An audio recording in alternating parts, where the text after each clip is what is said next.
امام علی اپنے چاہنے والوں کے نزدیک کچھ اس طرح فرما رہے تھے، تقدیر اور نصیب میں فرق ہے۔ کچھ چیزیں تقدیر میں ہوتی ہیں تو کچھ نصیب میں۔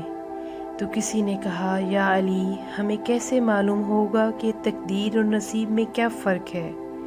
یہ کہنا تھا کہ امام علی علیہ السلام نے فرمایا، تقدیر پر انسان کا اختیار نہیں ہوتا۔ جیسے تم اپنی ماں تبدیل نہیں کر سکتے، جو تمہاری ماں ہے زندگی بھر وہی رہے گی۔ تم اپنا باپ تبدیل نہیں کر سکتے، تم اپنے پیدا ہونے کے لمحات تبدیل نہیں کر سکتے۔ جس فیصلے میں انسان کا اختیار نہ ہو وہ تقدیر ہے۔ اور نصیب یہ ہے کہ قدم قدم پر انسان کے سامنے صحیح اور غلط کا فرق واضح ہے۔ جو فیصلے انسان اپنے لیے کرتا ہے، جس چیز پر انسان اختیار رکھتا ہے، وہ سارے فیصلے انسان کے آنے والے نصیب کو بہتر یا بدتر بناتے ہیں۔ تو اس نے کہا، مثلاً امام علی نے فرمایا، جیسے والدین اپنی اولاد کو پڑھانا چاہتے ہیں، لیکن اولاد اپنے علم پر توجہ دینے کی بجائے اپنی خواہشات کے پیچھے بھاگتی رہے، تو یہ اس کا فیصلہ ہے، قدرت کا نہیں۔ اس غلط فیصلے کے انجام کو نصیب کہتے ہیں۔ اور جیسے انسان اپنی خواہشات پوری کرنے کے لیے غلط طریقے سے دولت کماتا ہے، اس غلط طریقے کے انجام کو نصیب کہتے ہیں۔ اے شخص، یاد رکھنا، اللہ کسی کا برا نہیں کرتا۔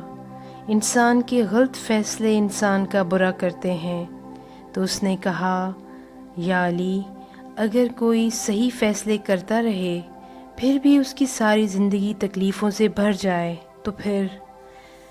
بس جب بات یہاں پہنچی تو امام علی علیہ السلام مسکرانے لگے اور فرمانے لگے، اے شخص، یاد رکھنا، اللہ جس بندے کو زیادہ دینا چاہتا ہے، نوازنا چاہتا ہے، تو پہلے اسے اس منزل کے قابل بناتا ہے، اور قابل بنانے کے لیے اسے سیکھنا درکار ہے۔